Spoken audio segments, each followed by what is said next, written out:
Hello, everybody, and welcome to the Northeast Scene Podcast. This is Keith. And Tommy. How's everybody doing? Today we have a special guest, guitar virtuoso, and a member of such legendary bands as Creation is Crucifixion and Zao, Mr. Scott Mellinger. Woo! Hello. Thank you. Scott, thank you for being on the show today. Oh, my pleasure. Yes. So we usually start by asking how everyone's doing and, day to day. And, everything is really fucking crazy right now. Like, the best way I saw it described was someone tweeted, if everything that happened this year, you put it into a Hollywood script and tried to pitch it, it would be rejected because they'd be like, no, this is too many things. You have to pick one thing. Yeah, I mean, it's insane. Like, I did see on Twitter that somebody said we're in a Black Mirror episode. So I think we are. I just play it like we're in a Black Mirror episode because it's just, that's the only way I can cope. Yeah, one thing after another. Systemic racism rearing its ugly head once again. Coronavirus, murder hornets. They found a ghost village underwater. Who knows what that's going to uncover? Holy shit. And I have been in and out of power for the last 3 days. Really? Dude, we had... I didn't post any of the pictures because I really haven't had Wi-Fi until yesterday afternoon. We really got it back. But we had a really bad series of thunderstorms. With the thunderstorms actually weren't that bad. It was the wind was very, very, very violent, and lots of trees went down. And actually, somebody posted a video of them driving down right off Street Road, and it was 6 or 7 telephone poles all down right in a row. Whoa. So it's been kind of in and out, and then as they're so we got power back within the first 36 hours. But that also means all the stuff that was in our fridge and our freezers and all that kind of stuff, a lot of things went bad. So it's been it's gone from bad to worse, and then you're just okay, so what the fuck is next? What else could you add to this? We're out of the frying pan and into the fucking fire. Oh man. So Scott, tell us, why don't we start by, tell us what your life looks like in the coronavirus lockdown and how you're coping day to day. Are you still in lockdown? Give it to us. Pennsylvania did their lockdown pretty early, which I think helped a lot because our numbers, where I'm at, didn't get super bad, but bad enough. I mean, I think that's the thing that sucks. So I live sort of in a rural area. I can't even talk. And what town do you live in? I live in Latrobe. So it's Mr. Rogers and Arnold Palmer. That's pretty much what people know about. All right. So right. That's out by Pittsburgh, right? Pittsburgh is the bigger, we have Philly and Pittsburgh. So Pittsburgh's the bigger city, and they had a lot of different COVID, deaths were bad, but I think they weren't as bad because we did shut everything down. And we had maybe 40 deaths, and I think our whole county is 300,000 people. So, there's this weird, to me, people don't seem to think it's so bad because we fucking locked down early. I mean, we were locked down mid-March. So, and now we're in this green phase where you still have to social distance. I, wear my mask out every time I'm out because I actually give a shit and I'm not a psycho. But yeah, so there's a lot of things that have opened up now. So I'm not sure how we're going to see it play out. But I mean, all I did, my family just stayed at home. One of us would go to the grocery store once a week. We did all that, trying to do as much as we could, distancing from people.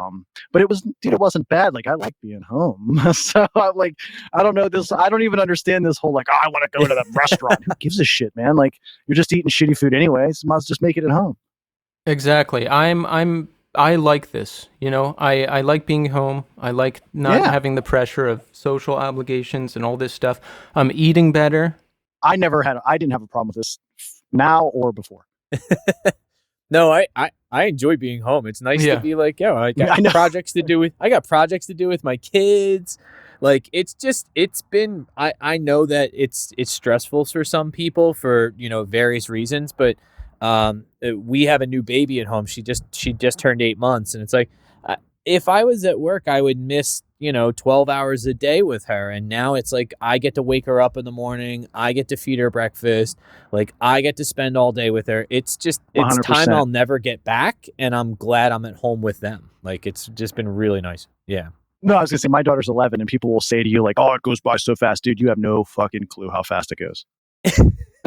Well, my twin girls are 6, and then the baby is it just turned 8 months. So That's awesome. it's been so much fun. It's just every day is fucking bike rides and sidewalk chalk. Yeah, And, like what we're made to do, like what human beings are actually made to do. Scott, tell us, Yes. where did you grow up? So I grew up pretty much 30 minutes from where I live now, which is about 40 minutes from Pittsburgh. Mhm. Just a really small town with like nothing going on at all. So literally all I had was like toys, cartoons, and then later music.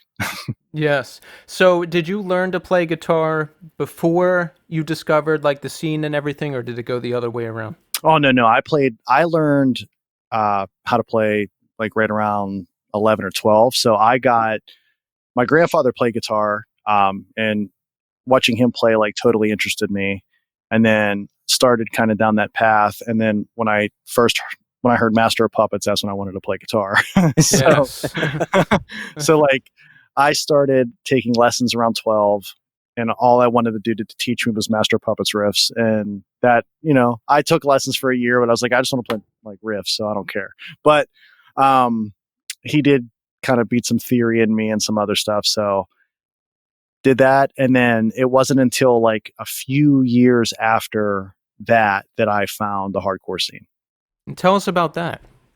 Well, actually, it was really unbelievable for how small and like our little town here is. Like, because I guess you can say like Westmoreland County, because I lived in one area, and then like there were other smaller cities like Greensburg and Latrobe, places like that had other musicians. But we had a pretty awesome like little scene growing in our area, and I think the biggest reason that our scene existed was because there were actually adults that owned smaller clubs all around the county that were totally willing to let people play in them. That's awesome. You know what I mean? So like, I think a lot of places don't have the luxury or the luck to have people care enough. Because I think a lot of people saw, if you can get kids to play in bands and you can get kids to stay going to shows, you can probably keep them from doing other horrible stuff. So Absolutely. Yeah. Yeah. That's how it was for us too. I was just the thriving hardcore scene that we had, and one of the many reasons for starting to do this show. It just gave me a whole life, like running around all the Northeast, driving to shows, and Oh yeah. helping out bands, and working the door, working the merch table. It's like it kept me away from a lot of bad things for a long time. Same, totally here. Like I mean, I don't know if I would have necessarily done anything like horrible, because I was pretty like, even in my high school years, like pretty even keeled and like reasonable. So, Yeah. but I definitely think that hardcore music, like the scene, all that kind of stuff, gave me somewhere to belong. And even that alienation you felt in high school, like I had a little bit more of like a feeling of self-worth, because we had so many friends that played in bands, and all of us, like, it was like a real community. So, and then like when you find out like, man, there's like all these other little pockets of this everywhere. Cause this was like early on when, I mean, I'm not old enough to be in like the first generation of like New York hardcore and all that stuff. But, like the whole metalcore scene, if you even want to call it that, cause it's dumb, but, that stuff was kind of just blossoming when all of us were in. Cause like, I still do remember going to hardcore shows where like metal wasn't like really liked. Mm-hmm. And I can completely understand, because, the way we looked at the hardcore scene, like you couldn't get on like metal shows. Like the hardcore scene kind of grew around here because like, okay, you had to like sell tickets, and it was a pretty hard and impossible to get into the gatekeepers in Pittsburgh of metal bands. So we sound like those bands where we play more metal than hardcore, but we want to do this DIY thing that we can just do our own shows, and like, who gives a shit? Like, I don't want to deal with like selling tickets. We'll just like get a bunch of our friends to come hang out, and we'll charge $5, $3, whatever. So I think that's where a lot of it came for us, because it was like the one place where you could play and kind of do it yourself. Yeah, and I didn't understand all the nuances when I was younger. Like I got into hardcore during like the metallic boom, like the three C's were reigning supreme, converge, cave in, Oh yeah. coalesce, and all that stuff. I didn't understand. And there was like, there was people who were saying like that's not real hardcore and this is real hardcore and like that's metal and this. I didn't understand all that. I'm like, aren't we just all people going to shows? Like I don't understand these purity tests for hardcore. But no. I kind of get it now. Yeah, like I can understand what the apprehension was, but I do think that what helped was when people finally saw like, no, that's that same ethic and that same attitude were in our scene. Like we're in this whole metal core thing, like, and I, like you're saying that, converge, cave in, coalesce, like Dillinger, a lot of that stuff, or like even back for me, like a little bit pre that was like Overcast and some of those other bands, like a lot of that stuff are like Dead Guy. Well, Dead Guy was maybe like a little pre that, but like, so a lot of that stuff was where we really came from. And like you were saying well earlier about like with Creation and Abnegation and those bands, that was like where I kind of got a lot of my inspiration from, where like the local, like Abnegation was basically a local band to me. So they have still some of the heaviest riffs. I say so heavy, unreal. There's a band from like Greensburg area that was originally called Transit, which is weird, but then they changed over to a band, the name Passover. Passover and Abnegation, if they came out today, both of those bands, and you probably didn't hear any Passover riffs, which you'll have to look it up. But so those two bands, if they came out today, would crush everybody. It's just insane, because I remember I would remember hearing bands. The way I got turned on to Creation was a mutual friend of Keith and I, Mike Golan. Do you remember Mike Golan was doing something so he played guitar in This Day Forward, but I knew that name. Yep. He was doing something, and I don't remember exactly who the distro was through. But I remember he's like, yeah, I got some new CDs. He's like, you should check them out. And he had In Silico. And I was like, all right, I'll listen to it, whatever. And there was I forget the goddamn name of the song. Oh my God.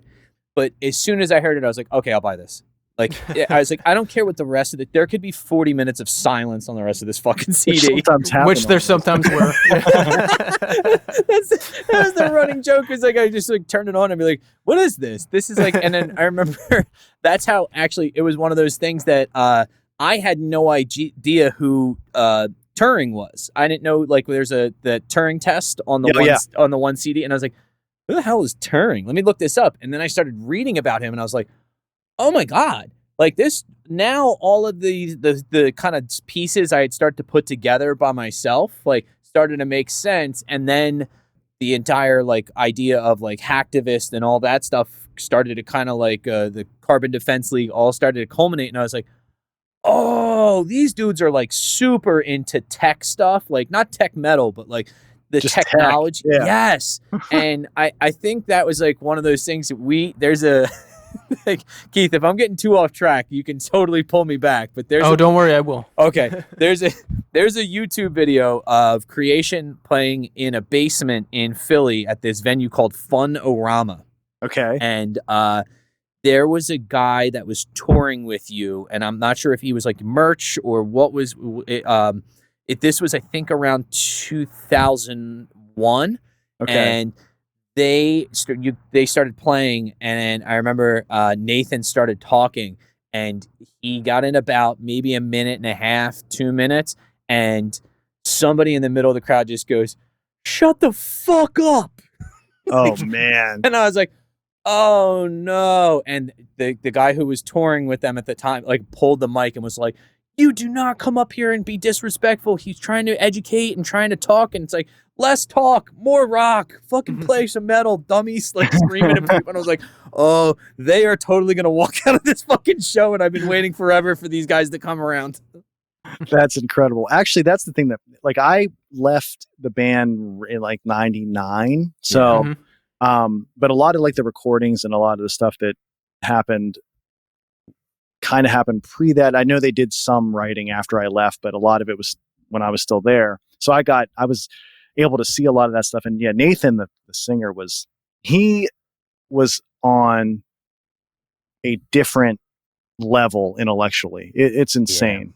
Like, he has a PhD, doesn't he? Or he was. I know he was at Carnegie Mellon for a long time. Yeah, he went to Carnegie Mellon. He actually now owns his own company. He owns Deep Local.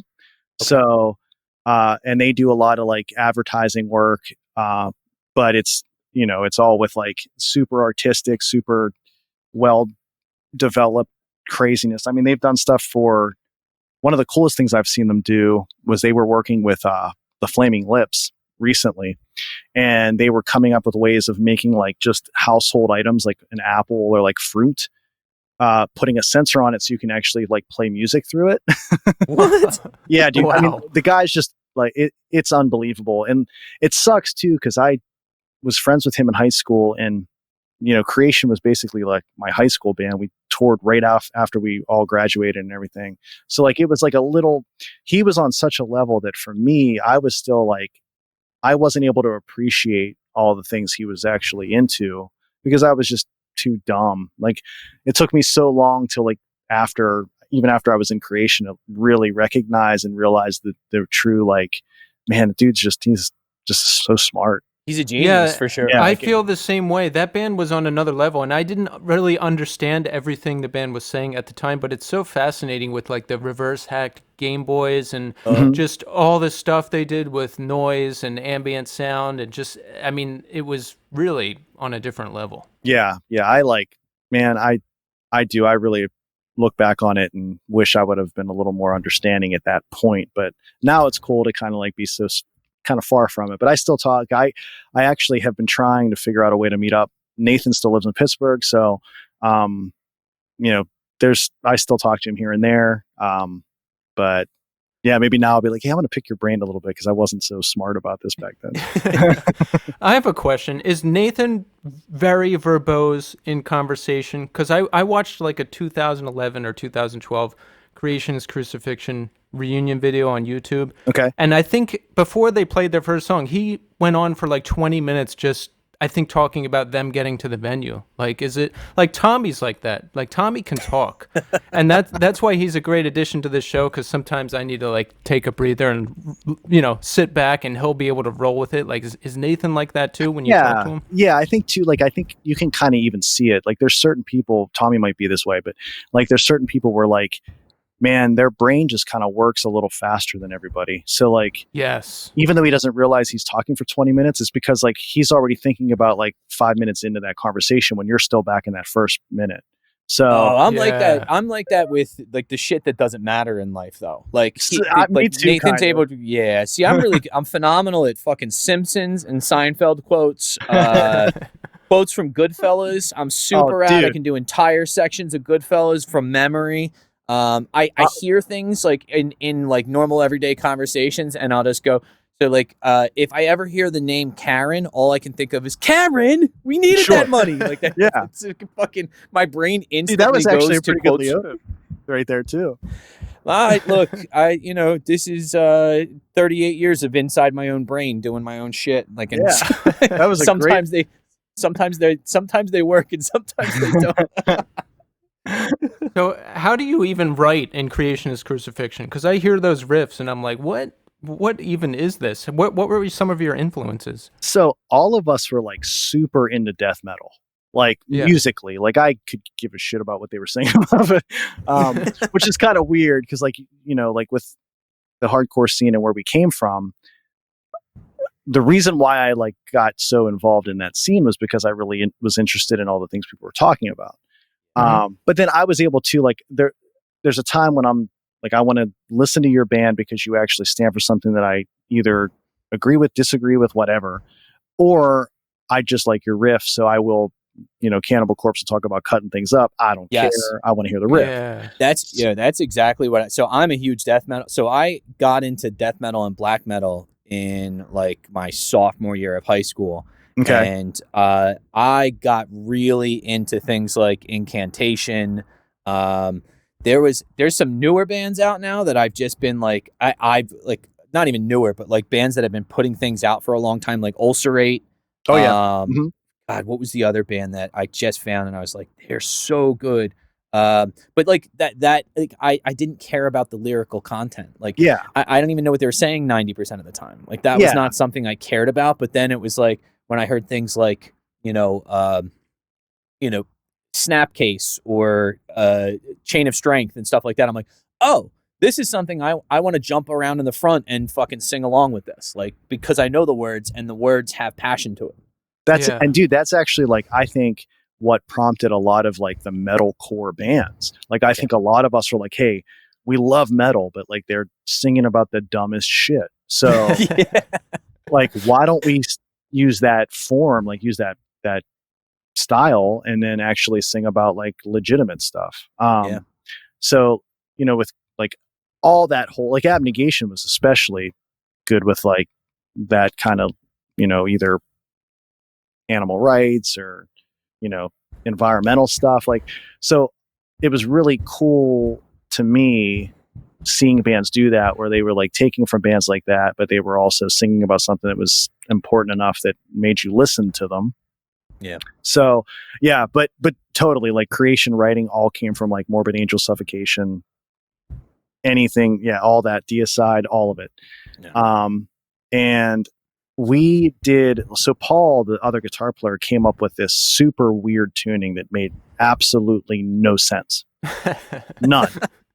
Zero sense. But what it did do was dissonant. It was just totally dissonant. Like you couldn't even write like a normal bar chord because it was just weird because the tuning was so weird. Because your fingering would have to be completely different anyway. Yeah. So like basically we were kind of even like what they did with when Nathan got in more into the noise, we were just trying to make as much disgusting noise as we possibly could. So the riffs were like, you succeeded. Yeah. Like, it was like we want to do like a Morbid Angel riff, but we really want it to sound like nobody wants it to sound like. So, there's not like, I don't know. Nobody's ever really asked me about like how to play a Creation song, but even if I heard people playing them, if they didn't know the way we were tuning, there's no way they could figure out what we were doing. So the key is a very special hidden tuning. Yeah, like it was just a weird tuning that's honestly to this day makes no sense. But what's great about it is because of that tuning, it inspired me. And now like half of the new Zao shit is all weird tunings that don't make any sense. Oh. Dude, that was like one of those things. There was there's a song on, I think it's on Parade of Chaos, and as soon as I heard it I was like, oh fuck, that sounds like a Creationist riff. The buzzing. Oh yeah, yep. Dude, as soon as I heard that I was like, okay, so I'm sold. Like I'm fucked. That's immediately. And then the best part about it is like I can't speak like for 100% of this, but like it was easy enough that I could figure out how to play it on my guitar, and I was like, okay. And I'm like, oh shit, this is so sick. That fucking, because it has that same type of that, like, the Creation energy and that same type of dissonance. But man, does it fucking, like, especially when those vocals come in, it's like, goddamn, like this is such a, like, it's just that culmination of all those things just sounds so angry and so evil, but yet you can like really take something positive away from it. That's what I always loved about Zao. Yeah, and I think it's cool too, because with like what Dan talks about, I mean, a lot of people have totally misrepresentations of what Zao was about. When I joined it wasn't what people totally, I think, really thought it was, which is fine, whatever. You get saddled with something because of the way the band was, and that's fine. But Dan was always, every lyric from when I joined till now was always very just personal to him. Like it was always something that either happened to him, or like even if it was like a social commentary, it was always from his perspective. Like it was never Dan was never the lyrical guy that would like tell you how things should be. He would just say, "This is what I see," right? Mm-hmm. So I think what makes that so visceral is that it's just a dude like trying to work through horrible shit. Yeah. You know what I mean? And I Just- love that. Just for context, what album did you join the band on? Liberate? Yes. Okay. Yeah, that was my first album with was it with yep. Yeah, I remember hearing that you joined. This was around 99, I think. This Okay. was like pre the internet being what it was and social media wasn't around, but I heard somehow, oh, the guy from Creation's Crucifixion is in Zao now, and I was like, oh. Sold. Weird. Sold. Done.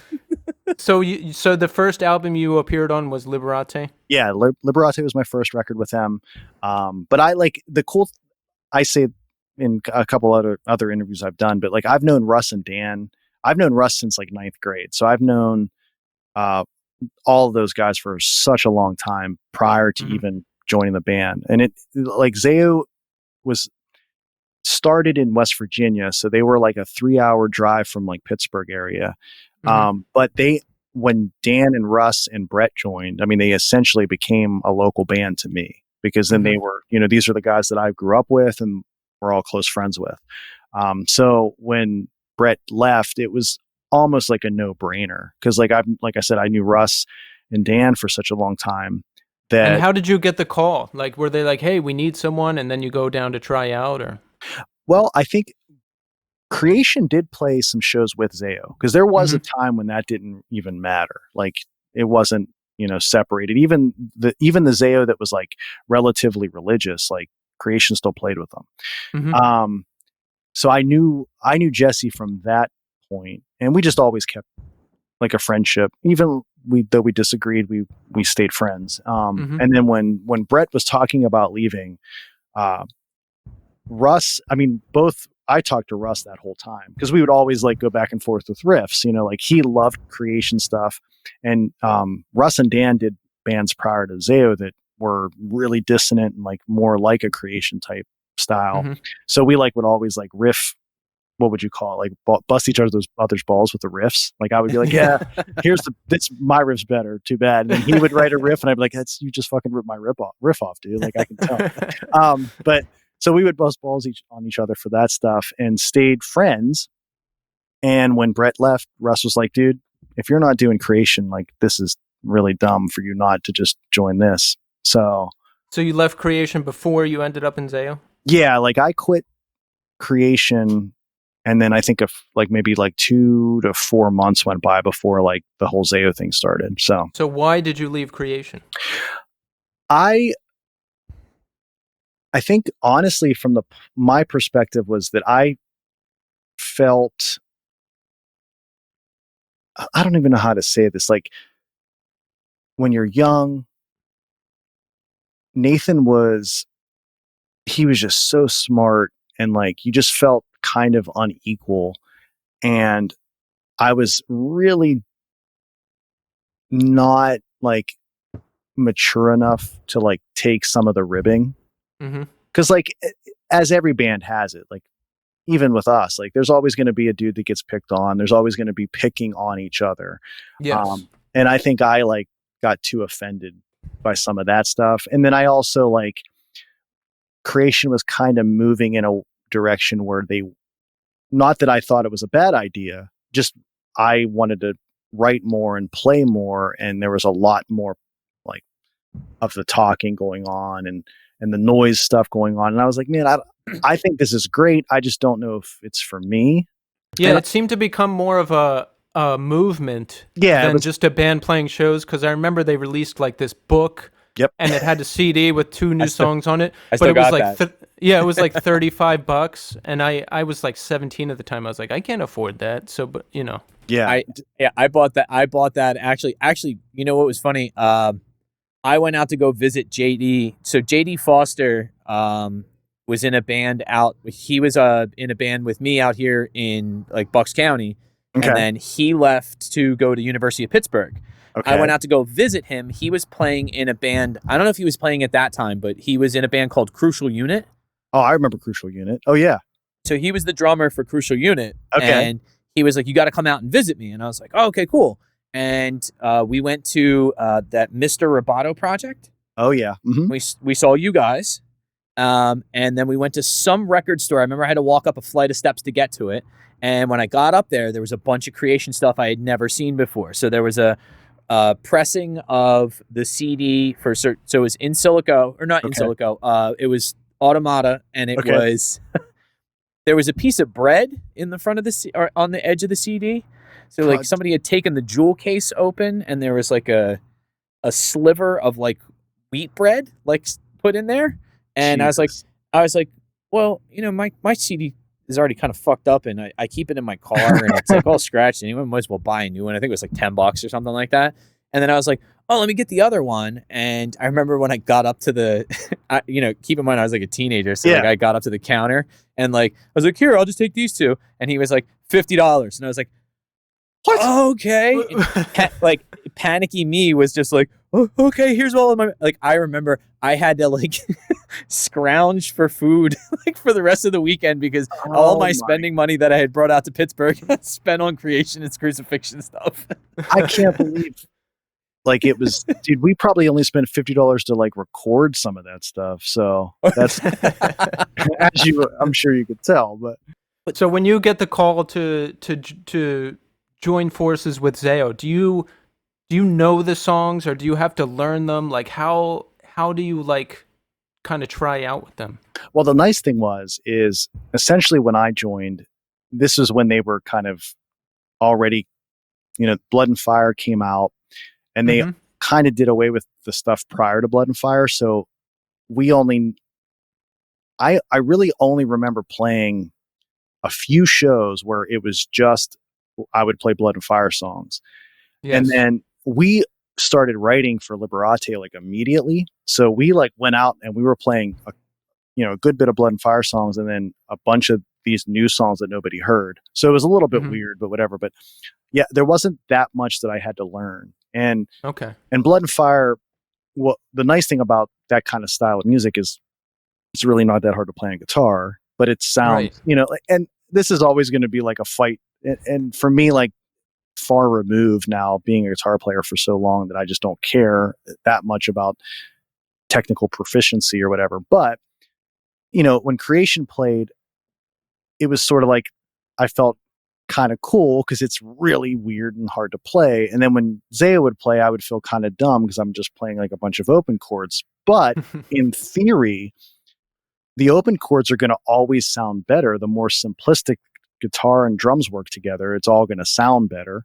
So I think that kind of helps that style a little bit, because the more simple it is, the thicker it can sound and the heavier it can sound. So it's less chaotic. That's Creation is kind of like, that typified them, that chaos, like stop on a dime, then this part starts. And it was like, there was a couple times where I remember listening to the song, and I was going like, we're 2.5 minutes in, I'm like, they haven't repeated a riff. Yeah. They haven't repeated. There's no bridge. There's no chorus. It's just fucking riff after riff. This is amazing.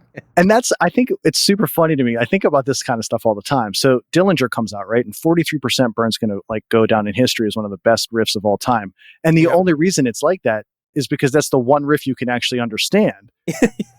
Everything else, it's like, what is happening to me?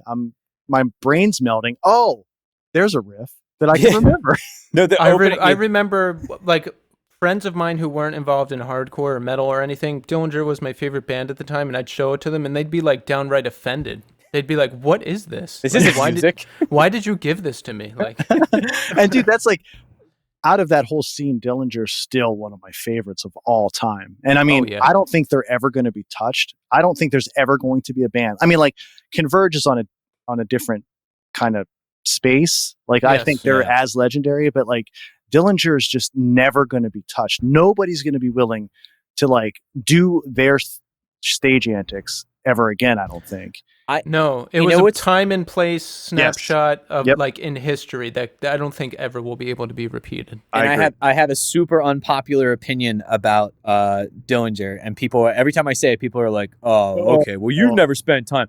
I am a strictly Dimitri Dillinger person. Like, as soon as it's like, as soon as like I listen to essentially Under the Running Board Mhm. and Calculating Infinity, and after that, like there's a couple tracks that I'll go, okay, I'll listen to this for a little, like Prancer, like I like that. Yes. Oh, but, yeah, that's- yes. but there's That's there's other whole things where I'm going like what's the one that is like, if you search on YouTube, I think it like Milk Lizard or like I don't know what the Milk is definitely involved in the title. I think Milk Lizards, I think the name of it. Yeah. And it's like one of the most popular songs, and I like listen to it and I go, doesn't sound anything like Dillinger. Well, you know Like, what's I don't like this band. the biggest bummer for me is I was a fan of like Dimitri's stuff. Like I loved that band at that time, but Zao never got to tour with him until Greg joined. So like I'm like biased because I love Greg, and like I think out of everybody in the band, Liam, Greg, and Ben were like the guys that we all got really close to. So like Greg is one of my favorite people ever. So I kind of I can't even think of Dimitri really, because I never really got to meet him and see them when he was with them, which is a bummer. But I can totally understand the argument. I don't think your argument's like wrong. For me though, I'm more of a Greg guy because that's what I remember. But Greg, I will say this. Greg is a better live frontman. Because Yeah. I err Yeah. towards the Yeah. earlier albums, Yeah. and like Tommy said, I mostly have favorite songs here and there from the newer stuff. But when I look at old videos of Dimitri versus new videos of Greg, I'm like, oh, okay, yeah, I see what's going on. You know, it's Yeah. funny. Whenever I watched Dillinger, I didn't watch the front. I watched Ben. I watched Ben and I watched Chris. That's who I watch. Like I watched the guitar player and I watched the drummer. That's who I was always like. If I could get to, I saw Dillinger when I was really, really young, Mhm. and they played in an auto body place near my house. And Wow. when I was there, yeah, no, I mean like literally like it was a kid's like a legit, yeah. like his dad owned an auto body place Yeah. that had like 4 or 5 bays in it, and they just opened all the bays up and they hid the tools and like let bands play there. That's awesome. So, but I remember I was out in the crowd and like there's a point in time, like somebody posted on YouTube, Ben comes right up and screams in my face. Like, and I remember kind of slinking to the back, and I made my way around the side, and I was like, I'm going to stand over here right now and watch the guitar or watch the drummer because he can't get up and yell at me. Yeah. So Zao, I remember now. Zao is a foundational band for me and many others. I got into them around the time I got into hardcore, Splinter Shards and Where Blood and Fire Bring Rest, and then that split with training. Training for For Utopia. Yeah, that came out, Mhm. and those songs were just like, whoa, like these guys are bringing it.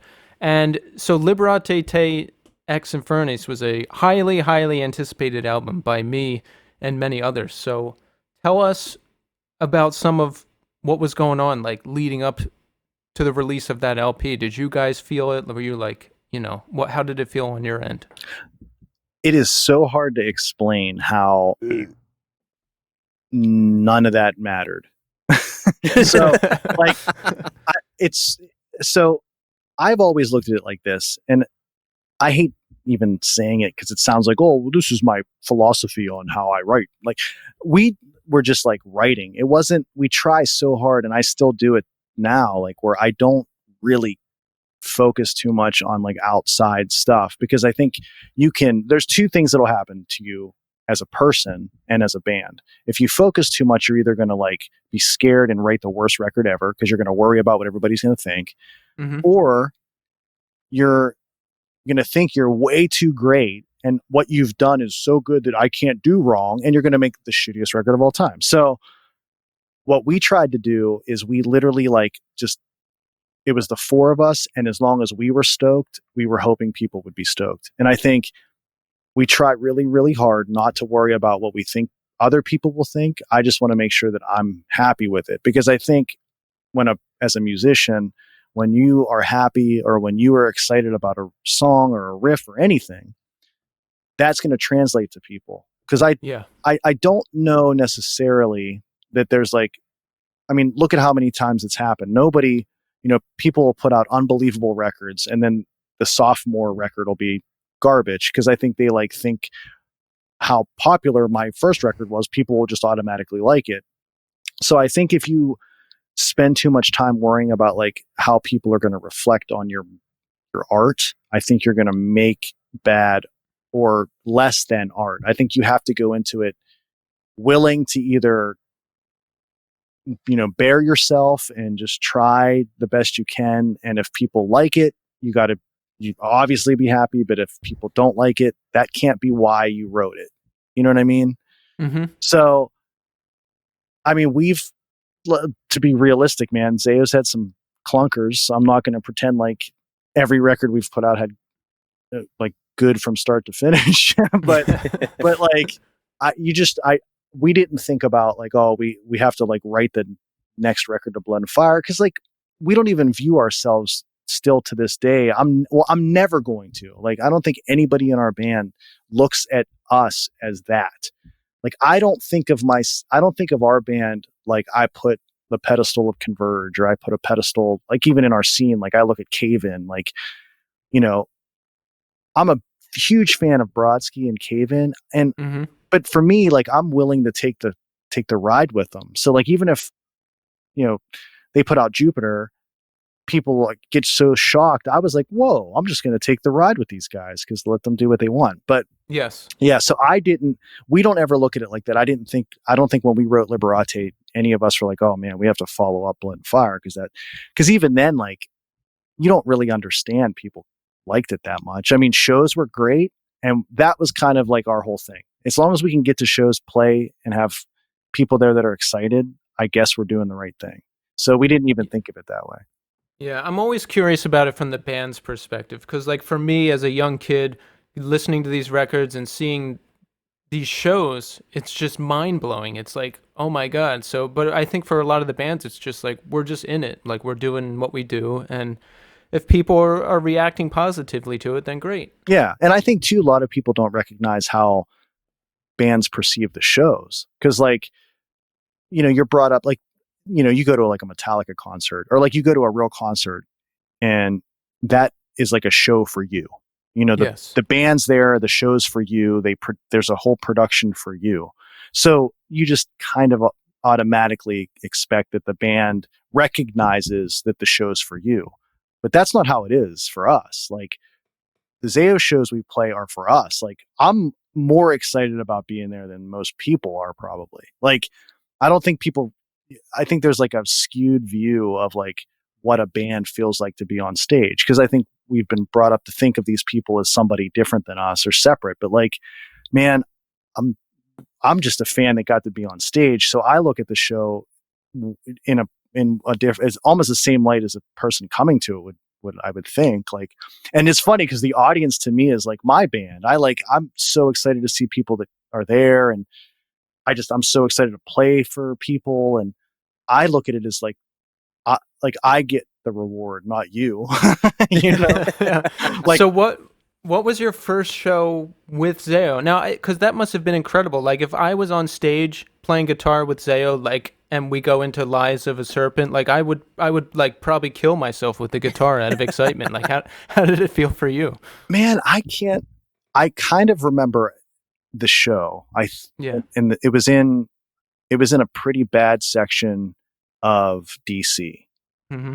And I remember walking out of the club with Russ, and like, it's so funny because I don't really remember how I felt playing. I just remember like all the weird things, like our talks, or like walking outside, and there was a dude selling homeboy juice, he called it. I remember, Nice. yeah, I remember that. I don't remember exactly like how I felt, but maybe to quantify that, all of us, I think, look at Zayo or being on stage as like catharsis. So we're like just a release. Yes. So it's almost like that, half hour or whatever you play, or now 45 minutes to an hour or whatever, I'm not there. I'm kind of just like gone. And I just let everything that exists in me just completely come out. So like, it's super weird how that works. And I think all of us kind of do that, because there's times when I've seen Dan or Russ, after we're done, it looks like something's wrong. And it's not. It's just like, dude, it's just like you just exerted everything and you don't really remember it. And it sort of feels like you were there, but it's kind of not like that. And it's just, dude, to be on a stage in front of people you can't, it's just not like a normal thing. No. So and it's the best thing in the world. It's the best feeling. I miss it a lot. I have not been in a band that's performed live in, I don't know, 4 years, and it's like you're saying, you let it all out. It's like an exorcism type thing. It's the best feeling. Yeah, you can't explain it to people. It's better than anything I've felt. Like, it's one of the best feelings, like you said, that you can have as a human being, is to be able to like have people like, dude, when people sing back to you or like scream back the words, or like you start a song and they know that riff, like I can't put that into words what that makes you feel like. You know what this makes me think of? Do you know that Mogwai song, Punk Rock? Yes. So when Iggy Pop is talking about it and he's like, I think says something to the effect of like, have you ever felt that way? Like you've not felt anything at all and you didn't care because you were in that moment? Like that's kind of seems like what you're describing, is that it's that it's like you channeling something. Like it's this energy, and it's like you become no longer the person you are, and you become this conduit for something, like to bring out something that is, latent within a lot of us, and you see that emotionality come out in the crowd. Like you said, not being able to put words to it, it seems reasonable, because how do you describe something that's so it's the way our brains function. Like it's literally it's our body and our brains telling us that we love this thing, like whatever this is. I love too, like what that whole sentiment of just being in the now is, because I don't think any other circumstance makes it really easy to just be present. So like all day, no matter what you do, you're always thinking about the thing you just did, or you're thinking about the thing you have to do, or you're thinking about all these different things that your brain kind of like takes cues from and it focuses on, right? But when you're on stage, it's the one time in like my whole presence or whatever that I'm just in the now. I'm not thinking about what's going to happen. I'm not thinking about what I just did. I'm thinking about this riff right now, these people in front of me. So it allows you to kind of like shut it off. Like you almost can just shut your brain off, especially if it's something like a song you've played forever, like, a lot of muscle memory and a lot of that kind of stuff. So you can like just enjoy and experience the now. And maybe that's what it is. It's like meditation. It really is, dude. Yeah. It really is like you shutting down for a moment and letting that moment kind of wash over you and appreciate it, because there's that, I don't know what you would even call him, but I guess he's a philosopher, but he's that guy, Sam Harris. Oh, yeah. And Sam Harris has a whole thing about like, whatever we do in our lives, we try to mitigate for the future or try to repent for our past. But what we truly have is right now, is this moment. And I think training your brain, and this is what I've been doing a lot recently, since I've kind of cleaned up my act, is kind of like really looking for those moments during my day where I can stop and appreciate what is happening in that moment. So for example, like I got pissed the other day. My daughters were working on, I'm a math teacher for, that's how I make a living. I teach math. So, my daughters are in kindergarten, and because of COVID, we're everything's online education, and they're trying to do these, basically like basic addition and subtraction problems on their own. Okay. And I got mad at them because like I'm trying to show them ways with number lines. I'm lining up Cheerios. I'm trying to like get them to understand the concept. That's great. But I like what I really had to do, and this is what changed my perspective on thinking about this, was I stopped for a moment because I could feel myself getting angry.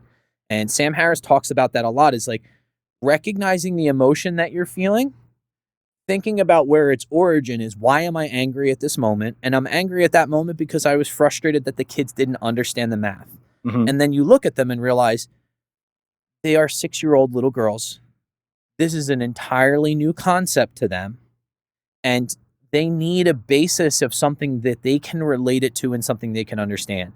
And I actually stopped for a moment. I was like, I need a minute. I'm going to walk away. I forget what I did. Went and go, made a cup of coffee or got a glass of water or something like that. And I came back and I was like, okay, so let's try this. And I got the whiteboard out and I started like having them draw a picture. I was like, draw 6 people. And they were like, okay. And they drew out 6 people. And I was like, okay, so what if 3 of those people left the group? Erase them. And they were like, oh. And I was like, okay, so what we just did was subtraction. And my daughter looked at me and in like the most innocent way possible, she goes, I like when you teach me like this and not when you're angry. And I was Wow. like, okay, Oh man. I need to really check myself because there's times where if you had asked me in that moment when I'm teaching them and I'm frustrated, we'd be like, are you angry? I'd be like, no, of course not angry. Yeah. Like, yeah, no, Yeah. but everything about your demeanor. And it's like, I pick it up like, I can feel frustration boiling inside me with certain things that I get upset about, and it's stuff that I don't have any control over. And I look at it and go, okay, this is what meditation has taught me is stop.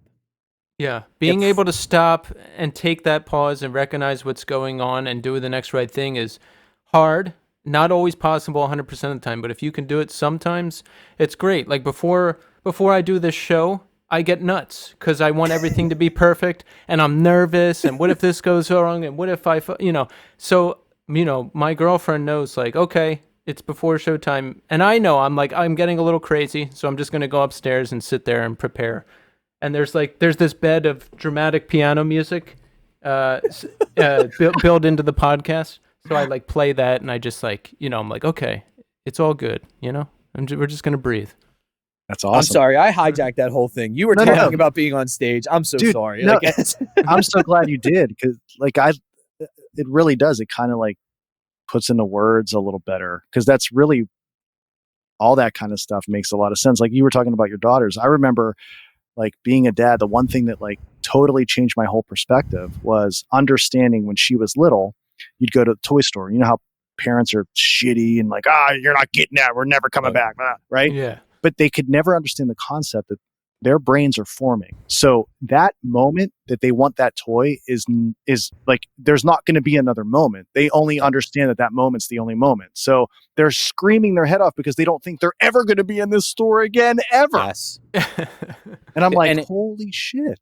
Yeah, no, it's there's one of these like these things that like I don't remember where I saw it, but it was like I think it was just like an Instagram post or something like that, and it was talking about like how dogs react to people's emotions, and it's really funny. It's like I watch my dog go through. So she caught a bird the other day. Okay, she's older.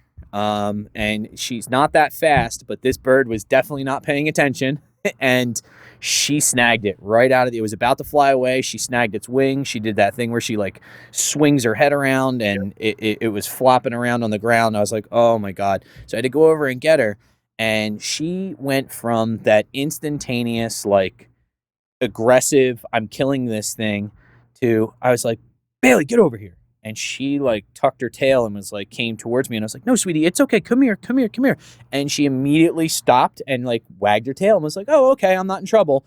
And it was like dogs literally live moment to moment. Oh yeah. They appreciate what they have when they have it and they don't try to because I don't know if it's just because they don't have the capacity to do it. And I think that's probably it, but they really do a phenomenal job of like, this is now. And I love this now. Yeah. Later is later. The past is in the past. They literally live in that singular moment. And that's why people look at that and they go, oh, I wish I had the dog's life. Well, you could. Yeah, just live. Well, dude, that's why you have to change your mentality. Yeah. That's why when people are training dogs, they say you can't punish them for peeing. Because they don't even recognize that is a thing that happened. Their biological function, they just go, that's what I do. Yeah. Sorry. So if it peed in the house, okay, well, there's that. But that's done to them. So like if you Yeah. punish them, they're thinking you're just punishing them for no reason because they For didn't what they know. for what they've done in the last 10 seconds. It's like, Yeah. wait a minute, I've done nothing except for walk up to you. Yeah. So it's amazing, man.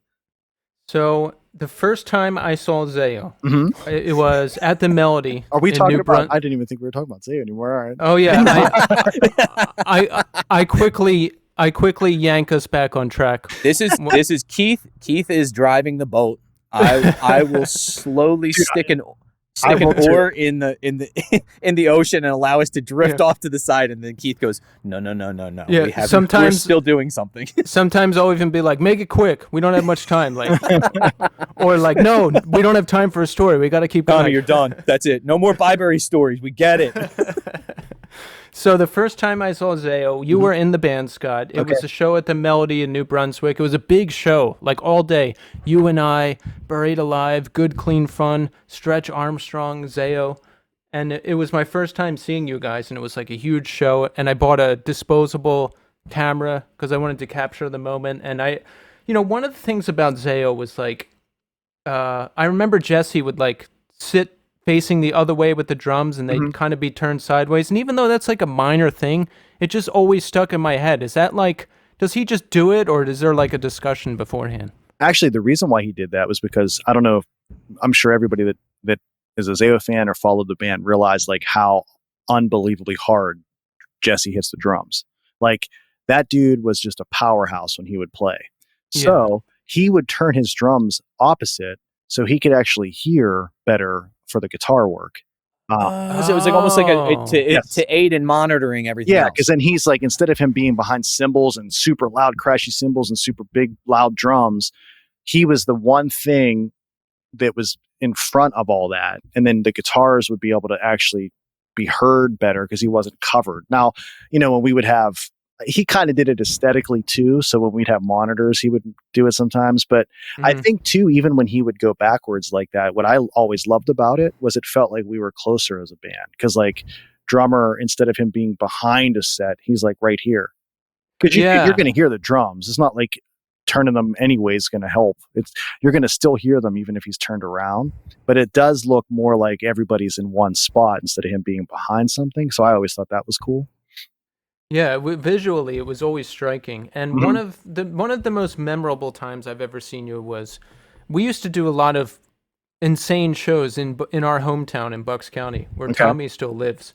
And we had all the legendary bands through there: Converge, you guys, Cave In, ISIS, everybody. And my friend Pat McCormick, you guys were like his favorite band, and he booked you at this what was it, Faith Reformed Church. And I remember you guys played in the middle, and everyone was just in a circle around you, and it was just like one of the most memorable gigs. I remember Daniel was playing bass and like snapped all the strings off playing so hard at the end, and the live shows have just always been impeccable. Yeah, I actually really like when bands do that type of circle around them thing, because I think it's really awkward. I mean, I'm not opposed to anything, but it is really awkward to be like up on a 4-foot stage, like totally separated from people with a barrier and all that kind of stuff, which is going to suck because I don't know how this is going to work with how COVID has changed everything. But it never felt right to me, because like even what I said before, being in the band isn't like, dude, I don't feel separated, and I don't. Stages sometimes feel like you're separated. So like those like setups where it would be in the middle of a room and like everybody would just circle around, which a lot of hardcore shows were like that. And it could be too like coming up in that world, and like that was what I started out doing, and it wasn't until like later, maybe a year or so into the band, where like we were starting to play real stages and all that kind of stuff. So, my first understanding of how that worked was like that. And maybe I have like a nostalgia for that, but I really enjoy that kind of setup. Yeah, it was great. And Daniel was playing bass for a while too. Did you guys just decide you wanted it to be the four of you? It would keep it simpler, or? there were so many weird things that happened in the band with member changes. Even though, like, it's funny now, I look back, like, our member changes aren't even as bad as half the bands that don't even hear anything about member changes. But um, I'm sure it was something dumb. And Dan actually started as a bassist, so he played bass in the band before they did Zao. Like, him and Russ had a band called Seasons in the Field. They were like sort of just creation-y, like dissonance, like we were talking about. And Dan Mm-hmm. played bass in that. He was in another band before that he played bass in. He wasn't really a vocalist until Zao. And actually, Brett was like, we should try to have Dan scream or see if Dan can do it, because he would do backups for the bands him and Russ did. Mm-hmm. So his first thing was bass. And I don't really know why he wasn't asked to play bass and sing in Zao originally, because they didn't have a bass player for a pretty long time. Right. But regardless, whatever, I think too, Dan's presence was way cooler without anything inhibiting him. And that's the thing, especially with a hardcore band, you want the front man to be free, Yeah. like with the mic, if it can happen, because that's the ideal situation. Yeah. No, I think, and that's probably the solution to it was that you want Dan to be able to like be that guy, do what he was able to do. I mean, because that dude gives mic out to people. He's always in Yeah. the front. So that's probably why. But yeah, Dan is a bassist. So you and Daniel are pretty much the most well, you're the two founding members now, right? You guys have been in it since you've joined. Yeah, And Russ too, right? yeah. So me, Dan, and Russ, Russ and Dan were before me, and then I joined. So in time spent, I'm probably the longest running guy now, just because I've been consistent from right when I joined. I never left. Mhm. Russ left a little bit, Dan left a little bit. So, but the way I look at it, Russ, Dan, and I have been kind of the core since I joined. Mhm. And the nice thing is, and this is something I'm super proud of, that the band has been essentially the same band since like 2004, 2005. Mhm. So we've been very consistent, even up until with Jeff and Marty being in the band. We've been doing it this way for a really, really long time. So, and two, like, I think we finally came to all of us have been friends. Like, even though Jeff's like newer to the band, like I knew Jeff when I was doing my first bands in high school, because his bands were local bands with me. So we knew Jeff from back then. Marty has been in this whole, actually Marty was essentially asked to possibly be on Blood and Fire. So Marty's relationship with Zao goes even before me. Yeah. So like all these guys, like the five of us that are in the band now, have been relatively close friends for a very, very, very long time. So Russ left at some point and then rejoined. Why did he leave, and then how did he end up coming back?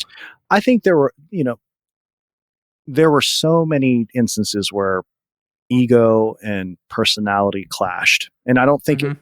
now looking back on it, being older, I really do think that it was everybody in the band had a little bit of ego, had a little bit of this, had a little bit of that, and Mhm.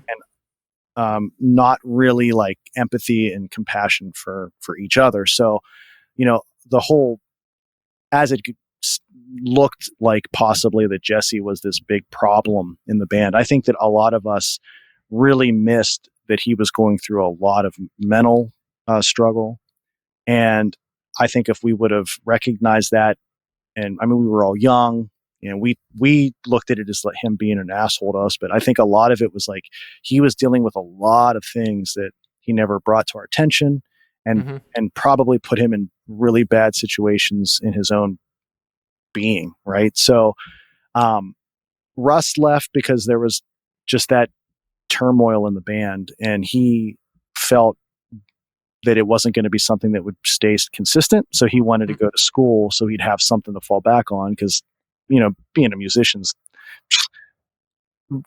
like the chances of you actually making it are so minuscule. Like Zao hasn't made it. Like none of us, like none of us are doing this for It's not your full-time job. no. So like even a band like us that's like known, like you cannot financially survive, which is totally fine. Maybe Right. maybe bands like this shouldn't be able to financially survive. Maybe this shouldn't be your job because like Yeah. art. Growing up, all the hundreds and hundreds of bands that Tommy and I know, one band we know like lives off That's of it. the band. That's one. Circa Survive is the only band that I've known that Which makes a living I from love doing that band. I love Yeah. that band. But yeah, And they're collectively, the like, only nicest- ones. So They're like the odds, nicest dudes in the world. oh yeah. I actually, I put my foot in my mouth with Brendan real bad, and I can't please even, share. dude. It was so. I'm a fan of Circa, and Yes. I knew that he was like because Zao played with This Day Forward, so I knew sort of like that. I think those guys went on to do some of this stuff, and he was talking to me at like a festival that we played with Circus Survive, and I'm like it was them and Coheed, so I'm like, dude, I can't wait to go see all these bands. And Brendan's like backstage talking to me for like ever, and I can't believe I didn't recognize him. So like we're like talking, I'm like, so what band are you here with? He's like, oh, I play in Circa. I'm like, dude, I'm just telling you how much I love Circa, and I didn't even recognize you. Like I'm the biggest turd. Like I hate, and like I still feel like I just don't. It's one of those things like you're not supposed to think about the past, but like I think about it every couple months and like want to punch myself in the face. I love that. He'll love to hear this story. He's one of the most just humble and nice people. He'll get a laugh out of this story. Yeah, that dude, he was so nice. And I have some other mutual friends with him because there was a band that Zao toured with a lot called Not Waving But Drowning. And yes, those guys, St. Louis dudes, right? Yeah. So those guys, yeah. And like their drummer Calvin busts my balls about the Brendan story. Yeah. Calvin and Brendan are still good friends. I was out on a tour with This Day Forward and Not Waving But Drowning, I think back in 2002, and Not Waving But Drowning were one of the most unique bands. Like they were just wacky, but in a really funny and good way. And we'd be out on tour and I'd be like, why isn't everybody like obsessed with these guys? They're hilarious and they're awesome and just like, It is I hate sometimes looking at it like all the bands that I feel like deserve to be bigger, and like some of like the bands that are big, like I'm like, man, that's fucked up. I don't know why they are, but like, dude, there's so many bands that like, how did they not get more or better or bigger? And who gives a shit, whatever. But yeah, like Not Waving was one of those bands I never understood. Like they were so good, man, and like I mean they're known and they're doing it, but I thought they deserved a little bit more. Yeah, I don't know. I guess you just never know. You just never know how it's going to shake out. I don't know. It just depends on how people are going to respond to you, and you can't necessarily control that. No, and that's it. That's why even like I talked to you about the writing philosophy. Like if you write trying to like make your band be bigger, you're gonna fail because it's you don't know. You don't know what's going to happen. You don't, and if you do it that way, not only have you failed because nobody probably will like it. Now you're going to be bummed out because you don't really like it. You just wrote it for people to like you. Yeah, at least if you make something like that and you can look back on it and be like, you know what, I'm happy with that. That's it. Success. That's it, man. Like I fucking, agree. like we've gone over this before, but I went to law school. Oh, jeez. Okay, so, I might need your help. Yeah, no, well, not get a real lawyer because I didn't finish. So it was one of those things though that like I was working in a law firm full-time doing legal research. I kept getting promoted. I kept doing all these things. And ultimately what I came home one night and I was having a conversation with my wife, and this was before we had kids.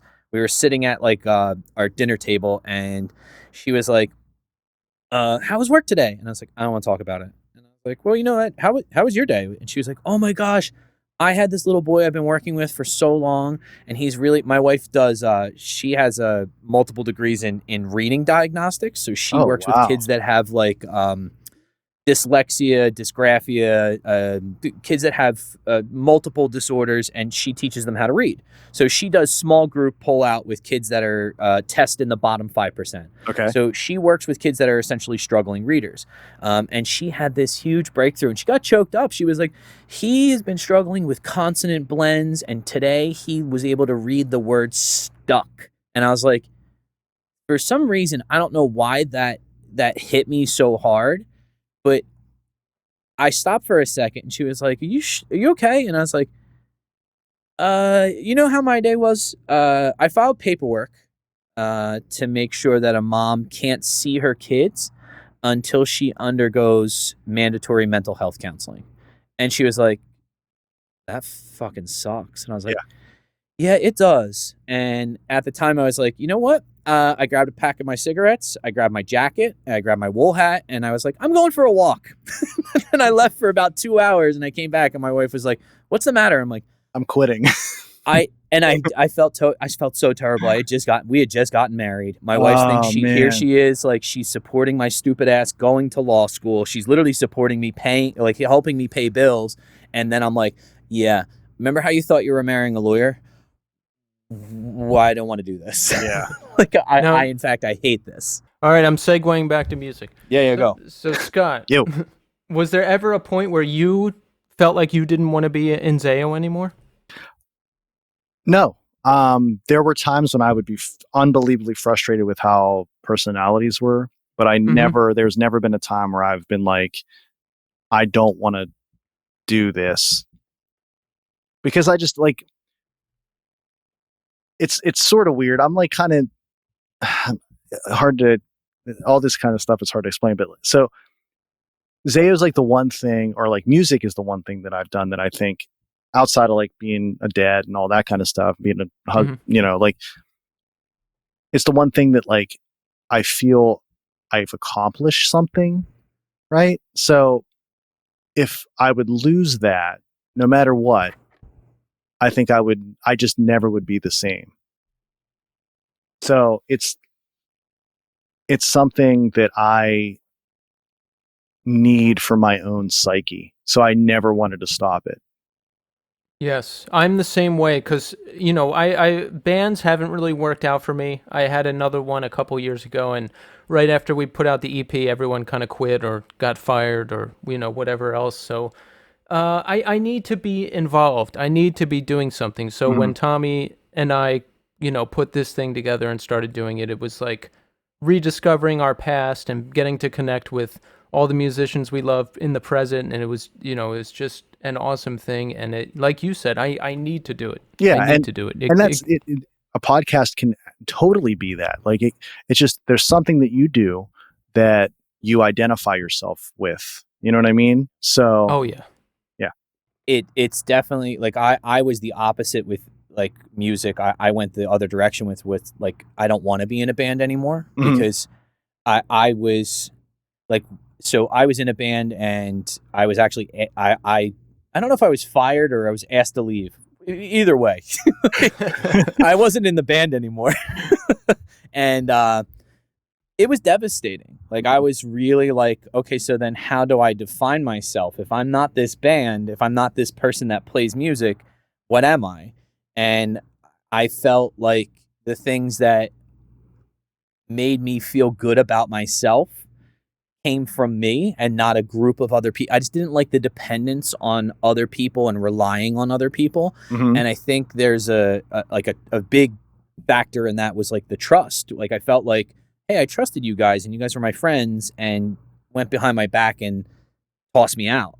And for me, when they were like, hey, do you want to come back in? Like there was a part of me that was like, no, like I don't. Yeah. But then there was the other part was like, I feel like I'm letting them down and I also want to do this. But the podcast for me is always, it's a conversation that we get to have. And it's funny that the biggest piece of feedback that I've gotten from people that makes me feel like we're going in the right direction. And I think it was, I think it was Keith Nolan. He was a guy that was really involved in the scene around here for a very long time. He's still, I think he does tattoos. He lives over in Morrisville. He said, when I listened to it, I almost kept like interrupting, like it's my turn to talk. Like he felt like he was there in a conversation. And I might be misattributing. It might have not been Keith, but it was somebody that we were close with and we were friends with that said, like I kept waiting, like it's my turn now. Like it's my turn to say something, or like I felt like I was just listening to a conversation with my friends and it just felt natural. And I was like, you know what, if we can continually do this and talk with people that we respect and admire, why wouldn't we? And expose other people to the things that they might not get. Like we hear people's interviews and we go, yeah, but you didn't ask about X, or Yeah. you talked about the same shit that everybody else talked about. Tell us about the new album. Who fucking cares? Like, Yeah. talk to the person, bro. Like, you have somebody on the line. Like, you have someone there that literally has every bit of information you've ever wanted to know. You just have to ask them about it, or you just have to talk about it in a way that elicits them, gets them to say what you want to hear. Yeah. And I don't listen to any other music podcasts. I listen to, there's two that I listen to. I won't say what they are, but they're not music podcasts. And I don't need to listen to other podcasts because I know me, I know Tommy, I know how we are and what we want to ask. And this show just has to be the best. I mean, come on. Who's gonna argue with that? The greatest thing about that is that's kind of what you have to do is in a band. Like, I love all these bands, but if I'm going to write, like, I'm not going to go and be like, well, it's time to write the Converge part, or it's time let me write the Neurosis part today. Like, I take inspiration from everything I love, but if you do that, you don't want to do that. How do you separate that? Because the way I am, when I hear something I really love, I'm like, that's what I am now. That's going to be my next band. That's what I'm going to write. Like, how do you separate getting excited about hearing something versus like what you write in Zao, for example? Well, I think I always, man, it's really, really hard. But you can always take aspects of what you love, no matter what. I mean, I can't, like me and Dan are big into Doom bands. So there's some Doom inspiration on the newest Zao record we're working on, but it's not like I'm going to write like a Monolord riff. You know what I mean? Yeah. So, it's really hard to like not let that kind of stuff enter you. It's just, you gotta, I guess I try really hard to like look at it as like, how would I interpret it, and what works in the way I would write it? Like, how would this go if I didn't hear this and then like somebody told me like, this is how you write this riff, and then it comes through you, because it's tough, man, especially being as much of a music fan as I am. Like, you really never want to like bite anything from anybody, but I love being inspired by a bunch of stuff. And I too, like, I listen to so much different music that's not even heavy at all. So like, what is the top genres that you listen to? Like, for me, I love a lot of heavy stuff still, all the classics, of course, and then this new wave of awesome metalcore bands like Vane and Knocked Loose and Sanction and all that stuff. I love that. Post rock, always very huge with me. A lot of hip hop. I'd say those are my top three. Where do you stand? I love post rock stuff. So like, a lot of the bands that I listen to that are even, I guess you could consider them heavy. Like, I really like some of that. Like, Mogwai is a great thing. We actually use Mogwai as a reference for like a tone for the last couple records. But Nice. So I like that. I love like Russian Circles. I love Cult of Luna, Amon Ra's. They're probably more like, I guess they're post rock, but they're super heavy. Post metal, they call it. Post metal, I guess. Yeah. So I like a lot of that stuff. And then I also listen to like, there's this, I think her name's Natalie, but this band called Wise Blood that's just sounds like 70s kind of folky, sort of, with like a little bit of electronic in it. So like, I listen to that a lot. I still love like all the British like rock bands, like with like Radiohead or any of that kind of stuff. I kind of grew up when Radiohead wasn't really big. Like, I went to see them right when OK Computer came out, so I still like love them. I'm not like ruined from them. Right. But yeah, like, so that kind of stuff. And then I'm also a pretty big fan of like really early country. So like, not like the shitty pop stuff, but like Johnny Cash's, the Waylon Jennings, like that kind of stuff. I'll listen to that. And then, man, dude, I'm like all over the place. Dude, I just put ABBA on my iPod. I mean, I listen, like, it doesn't matter. Like, I like everything. I'm super open. I think it's cool to like listen to things that people wouldn't expect, but I don't know. I find love in all of it. Yeah, and especially writing, still writing and being in a band, you want a wide range of different types of bands and influences to Mhm. draw from. It just helps the whole thing. No, it totally does. Like, and I think there's good in like any kind of music. Like I find myself, even things I don't like, if it's live, I'll still kind of check it out. If I'm like walking, say walking down the street and there's like a live band playing, like I love that, even if I hate, Yes. it's just weird. That's one of the best ways. Whenever I see a band live, I'll jump back into the whole catalog. Like I hadn't heard some of your newer records, Zao records, Mhm. and I saw you guys play at St. Vitus a couple years ago. Mhm. Now Oh, that yeah. was your first time playing there, right? Yeah, we never played St. Vitus. That was the first. Yeah. So how was that? Because that's like on my checklist to somehow want to do one day to play there. Honestly, man, it was like the vibe of it's just so cool. Like the club itself isn't anything insane. Like it's pretty small and it's kind of pretty dingy, but like I still love like the whole vibe that they got going there. So, Yeah. and Jeff actually lives in Brooklyn. So like St. Vitus, he has some friends that work there. There's a band called Spotlights that he's friends with that do a lot of like shows there, but like do a lot of work with St. Vitus. So, Hmm. yeah, we actually just marked it on like we wanted to do it because of what they've created. I think they've created just the club isn't even important. It's like what it is and what it represents and the vibe.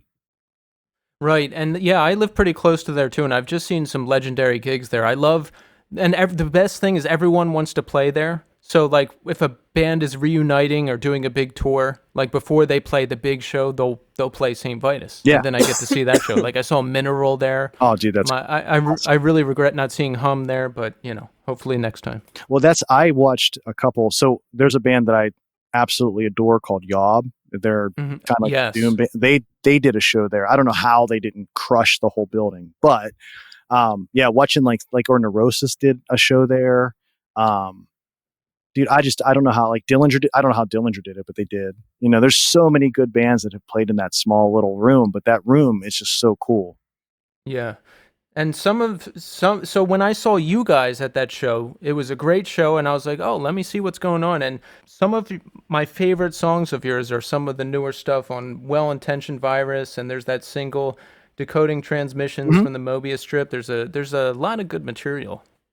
Excellent stuff. Dude, thanks. I think honestly, as a band, I feel really, really proud of all the things we're doing now. I think there's a lot of like growth and maturity in some of the writing that we're doing now. And it's really focused on where I think a lot of that like earlier material was cool and put together, but it wasn't like written. Like it was kind of just like, hey, we got this riff, let's work this riff together and do this. I think with some of this newer stuff, there's like actually a lot of thought put into like how things move. Hmm. But yeah, no, that's awesome, dude. I mean, I don't, I think the newer stuff is some of our best stuff, or at least compares. But It definitely comes across. It feels like a fresh new era, and I'm excited to hear even more. So what's coming up? Do you have like any more new singles or LPs or anything coming up? yeah, actually, we are in the processes of getting mixes for the next record right now. With COVID happening, we had to shut down all that stuff. Hmm. So the studio shut down for 2 months, and we were like just finished actually recording all of it, but we couldn't start mixing because everything was at the studio or whatever. So now that that's opened back up, our engineer Dave's back working now. So we're hoping we were going to try to release this in the summer, but since all this happened, it kind of fell apart. But I think we're going to try to release a single from the record later in the year, and then Hmm. the full length will be out hopefully in spring or maybe a little earlier next year. Excellent. Looking forward to that. Yeah, dude. So, and you guys were going to be on the Code Orange record release gig, that huge show in Pittsburgh, Yeah. right? Oh Yeah. yeah. Yes. Yeah, so that must have been a bummer that huge. COVID took that out. Dude, I'm like it's so frustrating. But I know Jeff talked to Jamie, and I think they are planning on I'm hoping, because like I was so excited about every band that was on that bill. So Yeah. I'm really hoping they're able to do the exact bill, and it sounds like they might even try to do it in an outside venue, which Oh, would cool. hopefully mean it would happen a little earlier. But a lot of this stuff, man, most promoters and booking agents are saying 2021 is going to be the time when actual shows happen. So That's we'll what see. we're hearing too. Yeah, like it seems like 2020 is kind of a bust, which is good. I'm glad. do. I don't want people to get sick, but so we'll see. Yeah. So I have an idea for you. Sure. Are you ready for this? I'm so ready. All right, a 2 Zao lineup tour. We get the Splinter Shards era together, and then we have the current era, and then you both go out on a tour together. What do you think of that? Which one? I mean, here's the better question. Who would really deserve the name? Ooh. So How wait, about- do like a Chromags thing where you guys like got a fucking initial after the name. Yeah, because no, like you think about it, like so they're the original band, and like I Yeah. totally appreciate and like we love actually all those original guys we're still friends with, and I love them, and I'm like I don't even like it's almost kind of shitty to wonder that question, but like I don't even know who deserves the name. I mean, I'm humble, so I would say you guys take it. You're the originators of the name, right? Yes. I would be happy to like change our name and be somebody else, but I don't know. I don't know how that would work. Do the tour, and whoever like gets the better response takes the name. Oh, then see, I'm not in a competition either, so I don't know how that would work. Yeah, I'm just an idea, man. I'm just throwing it out there. I like it. We've had a lot of people ask us to do like Blood and Fire tours or any of that stuff. And I always feel like such a prick. I'm always like, yeah, we're like looking forward, man. We're not looking in the past. I think I, as it sits right now, I want to just go forward, but it is, I get it. And I understand. Like, I think that Blood and Fire deserves something, maybe. Yes. But I don't know how we do it and still like be cool to what we're doing now. It's complicated, but someday we'll figure it out. Yeah, do what Circa does. You play the album, and then you just do like you throw like 3 or 4 songs like after that, like some newer stuff. Yeah, and we'll just like fly every other member in, like, and they can. Yeah, because I don't think everyone can be a part of it. Get Jesse back, get Brett back. We couldn't afford a bus big enough for everybody, but it would be a long X membership. Yeah. Yeah, so Scott, we want to thank you so much for coming on. Oh, dude, it's honestly my pleasure. Thank you so much. This has been so awesome. There you have it, folks. The Scott Mellinger interview. That was great, that was wasn't really it, Tommy? good. I actually appreciate a lot that he's just so reflective about stuff. Like he looks back on it and he's like, you know what, that like when he's talking about like disagreements he may have had with Nathan, like when he was in Creation, like, no, actually, I think about it now. Like, I may have just not been in the right mindset, or maybe I just didn't understand where he was coming from, or Nathan's agenda was different than mine, and I didn't like understand that at the time, and I kind of just was hard-headed about it. Like, that's a really cool adult way to think through things.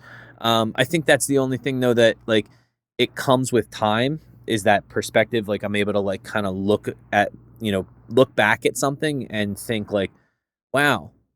Like, I could have done that differently, or the way I acted wasn't exactly the way I really want to be portrayed or the way I should have done something in the moment.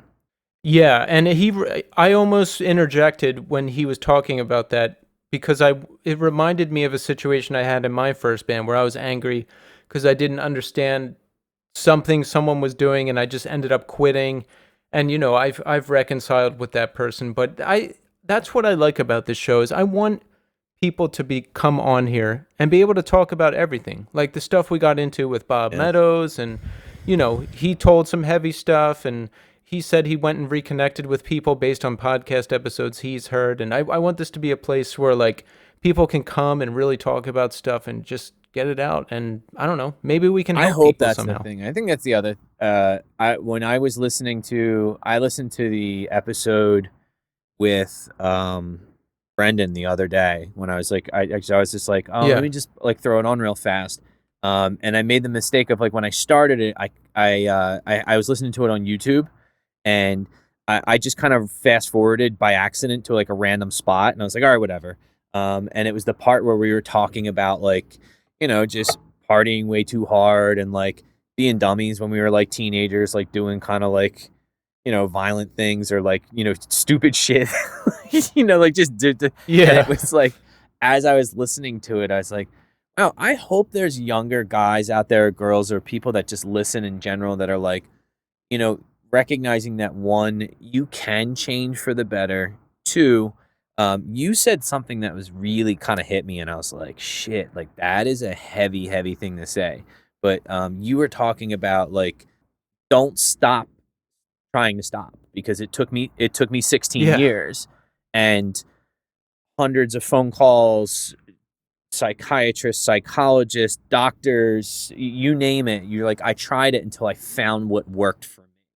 But like that Yes. idea of, if you do persevere, like there is light at the end of the tunnel. Like you can fix. You don't think that this is all gone. Like it's not. None of this in the moment. It does seem hopeless, but it's definitely something that, like, Vadim texted me the other day, and all he wrote was or he wrote eulogy question mark. Tommy, that's dark as fuck. And I kind of thought to myself, it is really dark, Yeah. but at the same time, I think it's something important that we talk about, because it is the reality of what our lives have been and continue to evolve. And I think that a large Yeah. part of this podcast is cathartic. It's getting things out that, one, we haven't talked about. And I think you and I have always had, since we've reconnected, we've always talked about things that are uncomfortable. Yeah. When joking Oh about them, yeah, and just, that's kind of how we dealt with it. But the idea, I like the idea of trying to help people in some way, because I didn't know where to turn. And if there was like hardcore scene guy, whatever guys doing a podcast where, like, I could get some helpful advice, I would have been all over that. I'd be like, hey, here's people like me. Maybe they know something that I don't. So I really like the idea of trying to help people. But listen to this. Matthew wrote us, and he sent a okay, come on kids that's Meadows. That was Meadows production. flyer. Yeah, so I'll be posting this up, folks. You'll see it. It's Converge, American Nightmare, God Forbid, Death Threat, Striking Distance, Champion, Dead Blue Sky, All Else Failed, Red Chord, Shattered. It's every band in the world. Every band in the world. Okay. So he says, I went to the show in 2002, although Converge and God Forbid did not play. Oh, okay. I remember watching American Nightmare, and if memory serves me, All Else Failed moved up on the bill. I was only 13 and didn't know anything. During the American Nightmare set, Wes definitely jumped on a table propped up by the crowd or something while they played. A lot of chairs were thrown too. I could be exaggerating this, but I specifically remember American Nightmare being absurd. I never saw them. I would have liked to see one of their shows. I saw them at the But Rotunda with Converge, and it yeah, was their fan base is just fucking violent. There's some really fucking violent yeah. dudes that were into them, and it was like that was a wild show. So Matt also writes, thanks for doing what you guys do. The show has really helped me. I grew up in Doylestown and went to a lot of the Staggered Work shows. We know some of the same people. Very cool to hear. And I love that. That's what I love to hear. If this show could help anybody in any way, that's Yeah, fucking no, because I awesome. mean, I think that's another part of this is like, you and I have always had these conversations like with ourselves, like, just back and forth. And like you said, we use, both of us have pretty dark sense of humors, and we joke about things that a lot of people wouldn't joke about, or would find offensive to joke about. But I think one of the things that we have always found at least solace in is that there's know that there's somebody else out there like you, that there's Yeah. legitimately, like, if you think you're the weirdest person in the world, you're not. There's someone that Yeah. shares your ideals, that that can empathize with what you're going through. And that's one of, with especially with doing this, it's so nice just to, I like the idea that when I listen back to the podcast, we have some of the questions that are consistent, so you get to Yeah. hear how people, how different people are going to respond to that question. And I think one of Yeah. the ones that kind of, like, with listening to people's responses is really, it's just like, oh, I'm not the only one like this. Like the one that like Brendan said, and he was talking about, I think one of the questions was about his first first hardcore show, and he said, Yes. I'm kind of glad I thought about some of this stuff before. He's like, because when I turned 40, I don't know what happened, but it's like my memory got wiped. He's like, I legitimately Yeah. have to really spend time like quietly thinking about something in order to kind of get my recollection in order before I answer. And that was that like Yeah. I thought about that for a second. I'm like, you know what? I have noticed that. Like I've noticed like I used to be really quick with I've always been good with names. Not like if I meet you. If I meet you, I'm gonna Hmm. fucking forget your name in 3 seconds. But like if someone said, "Hey, what was that guy? He was the state treasurer of Pennsylvania. He killed himself on R. Bud Dwyer." Like I know that. Like in my head, I'm like I know those names. Like historical things, I'm good with. But for some reason, in the last year or so, I've been terrible with. I love Jeopardy, and I've just been. I'm awful at it now, and it's a lot of it because of my recall isn't as quick as it used to be, and I Yeah. guess it's just my aging brain. We're getting there. I'm looking forward to forgetting everything when I turn 40, but we'll have a lot of it We documented go here. back and So listen to this stuff. We can go back and listen. I'll just go back and listen and I'll be like, Mem- remember me- this? Remember when Remember the that time happened? when we did? Well, this show is making me say remember in its full Yes, beautiful there you go. state. So I'm grateful for the show for that.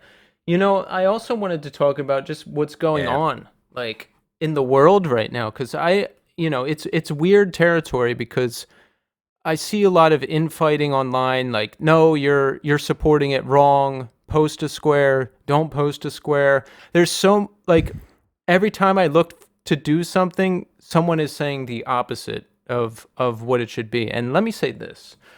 I I I believe in speaking out and making our position clear. Obviously that, we're against racism and fascism and that there's obviously a huge huge huge 100%. problem in this country with police brutality and murder and racism and all of that. I don't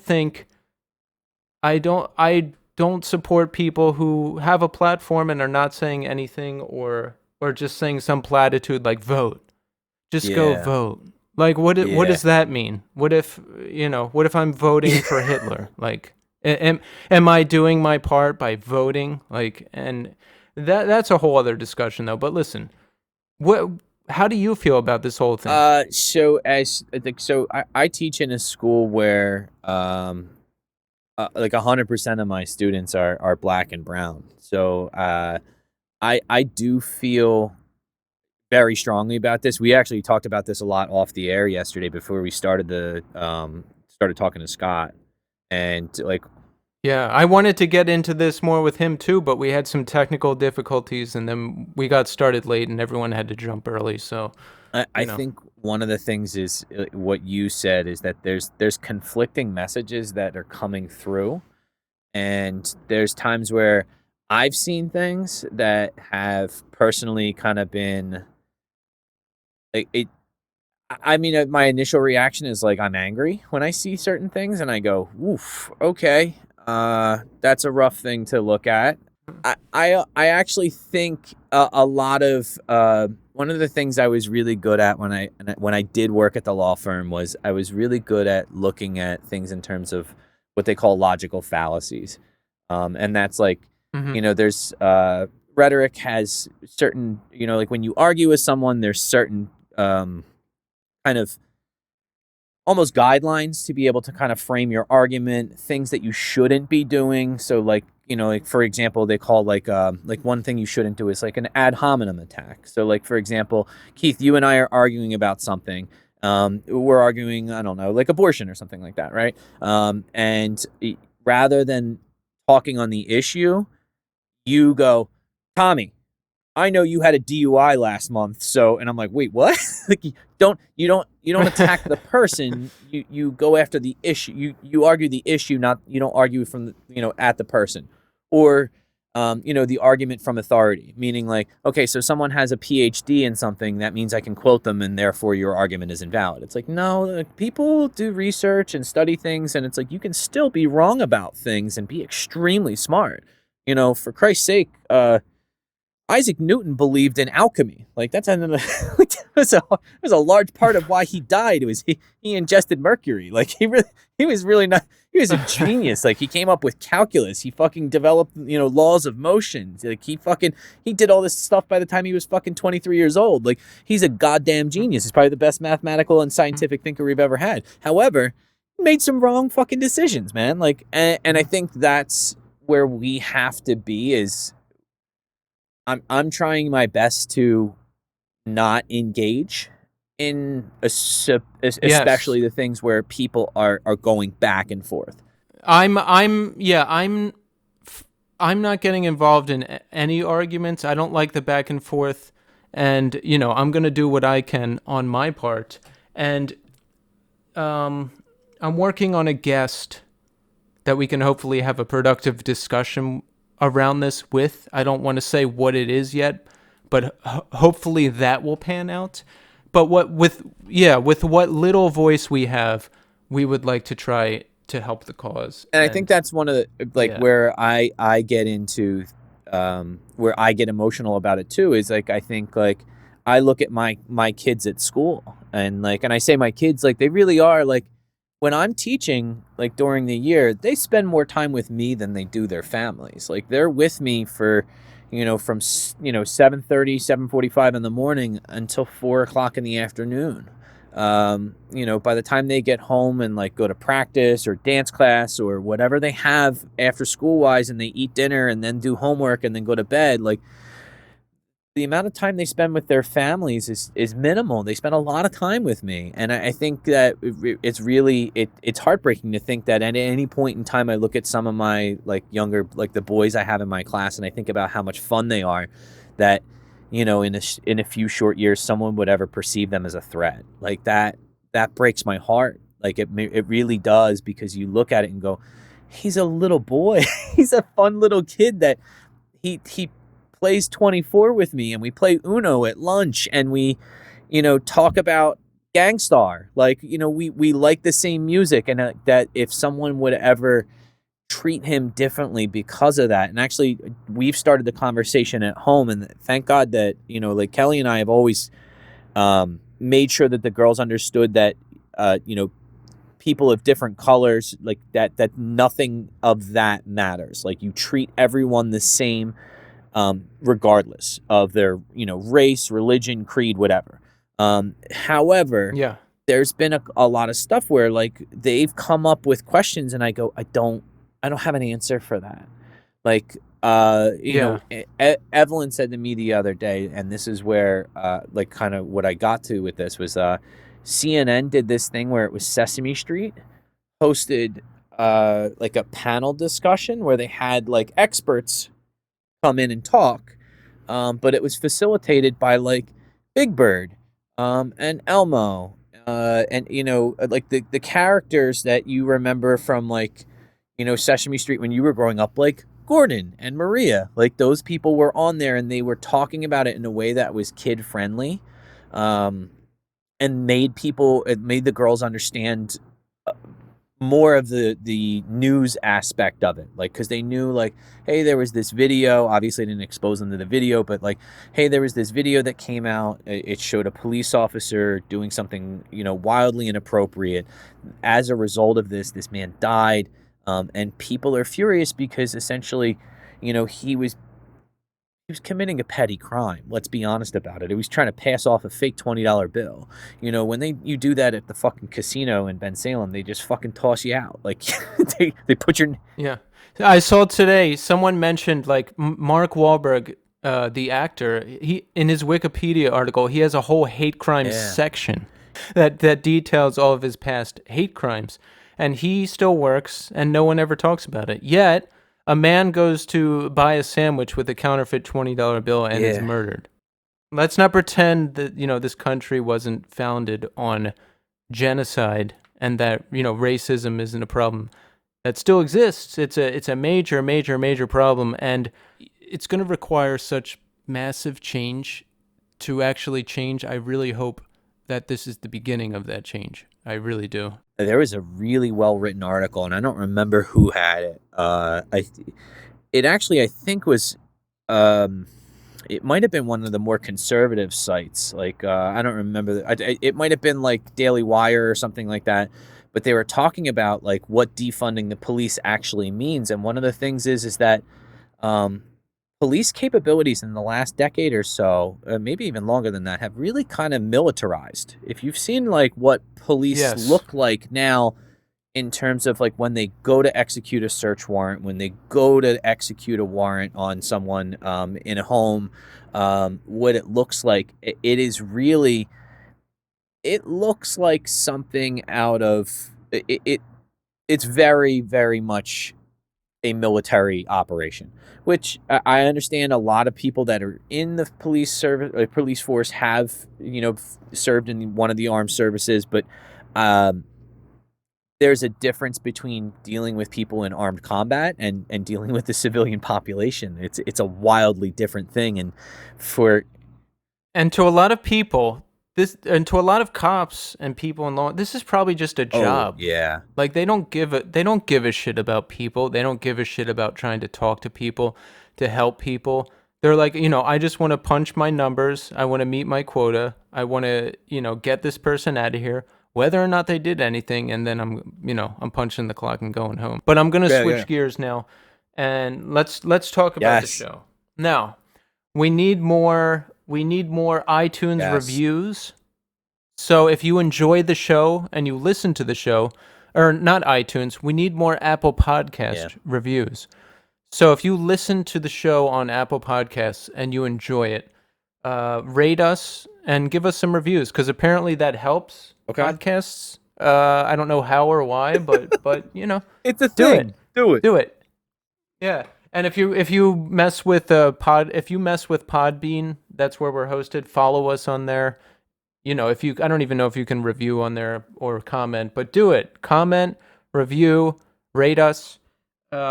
Continue to write us at northeastscene@gmail.com, right? And if you enjoy the show, post a Instagram story or tell someone about us. I've seen a couple people have tagged us saying they enjoyed the show or posting stories. We really appreciate that. Thank you. And the flyers are still rolling in. Oh, we need more Twitter followers. The Twitter is hard, man. It's like hard to get people there. And I'm lazy. Like I don't put as much effort into the Twitter because like I do everything on Instagram, and then to go and then like repeat it all on Twitter, I just don't want to. That's one of the things we've gone over this before. I have 2 Twitter handles, I think, at this point.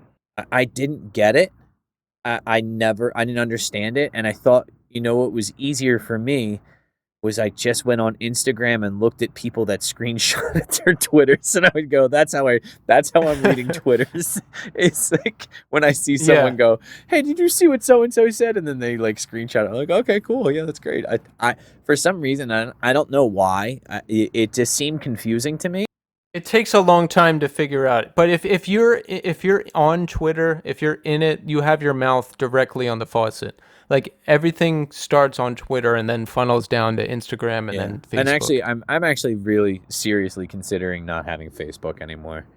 I got rid of it a while ago. I don't know. I don't want to like not like Facebook's our sponsor or anything like that, for Christ's sake. But like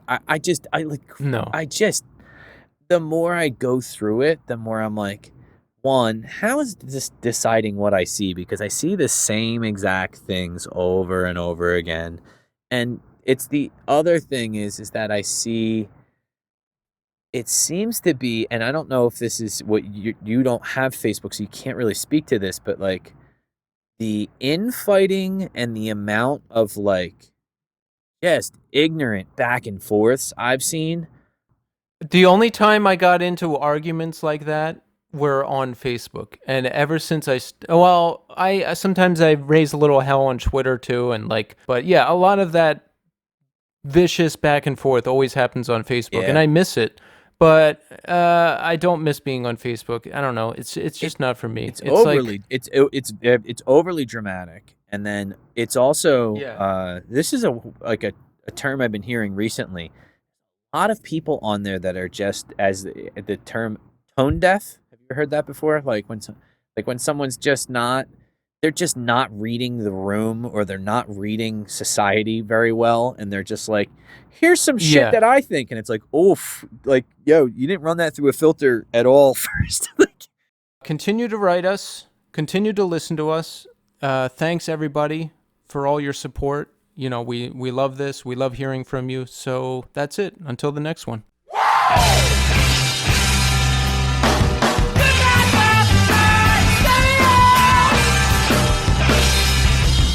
Good night,